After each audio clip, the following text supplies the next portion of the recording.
لبيك اللهم لبيك لبيك لا شريك لك لبيك إن الحمد والنعمة لك والملك لا شريك لك.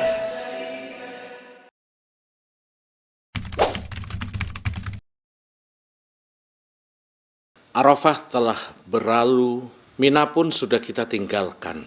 Tapi masihkah kita menangis tanpa Arafah? Sebuah refleksi yang seharusnya bisa melembutkan hati kita, mempertanyakan kejujuran dan keberlanjutan rohani seorang hamba setelah melewati puncak spiritual di padang Arafah.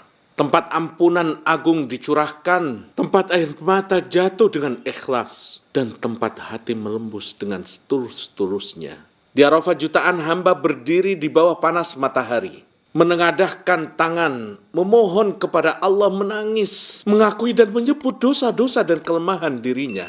Tapi apakah air mata itu hanya milik Arafah saja? Apakah hati yang lembut itu hanya hadir karena suasana, bukan karena iman dan akidah? Ketika kain ihram dilepas, apakah kelembutan hati itu juga ikut lepas? Ketika kembali ke rutinitas duniawi, apakah tangisan suci itu ikut kita tinggal? Ketika tak ada jutaan jemaah yang menangis bersama, masihkah kita mampu menangis sendiri? Alam ya'ni lilladzina amanu an takhsha'a qulubuhum li dzikrillahi wa ma nazala minal haqqi wa la yakunu kalladzina utul kitaba min qablu fatala 'alaihimul amadu faqasat qulubuhum wa katsirun minhum fasiqun. Belumkah datang waktunya bagi orang-orang yang beriman untuk khusyuk hatinya dalam mengingat Allah Subhanahu wa ta'ala. Hati yang benar-benar hidup tak hanya menangis di Arafah, tapi juga di sepertiga malam, di sujud-sujud panjang, di setiap zikir yang tulus, di rumah-rumah, di musola-musola, di atas sajadah, di sepertiga akhir malam. Arafah adalah titik bangkit, bukan titik akhir.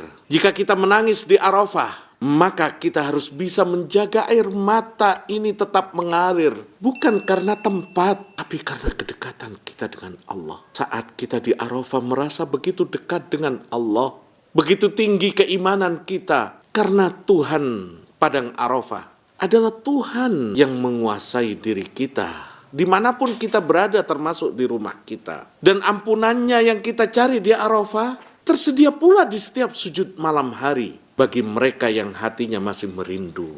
Abu Hurairah menyatakan, Rasulullah SAW bersabda, La yarijun nar rajulun baka min khasyatillah. Tidak akan pernah masuk ke dalam neraka seseorang yang menangis karena Allah Subhanahu wa ta'ala. Ini adalah perpaduan sangat kuat antara refleksi spiritual dan janji agung Rasulullah SAW. Di Arafah jutaan hamba menangis, bukan karena sakit, bukan karena dunia. Kita meraung karena menyesali dosa-dosa kita. Kita menangis karena mengemis ampunan Allah. Di Arafah hamba Allah menangis karena rasa takut, cinta, dan harap kepada Allah.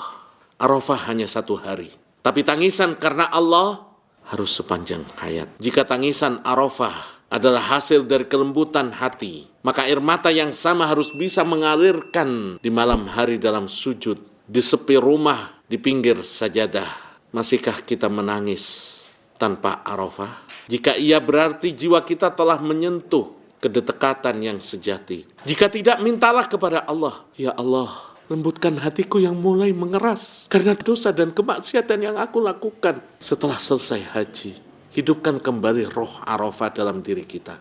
Karena Tuhan yang membuat kita menangis di Arafah tetap dekat di setiap sujud kita saat ini. Labbaik Allahumma labbaik labbaik la sharika laka labbaik innal hamda wan ni'mata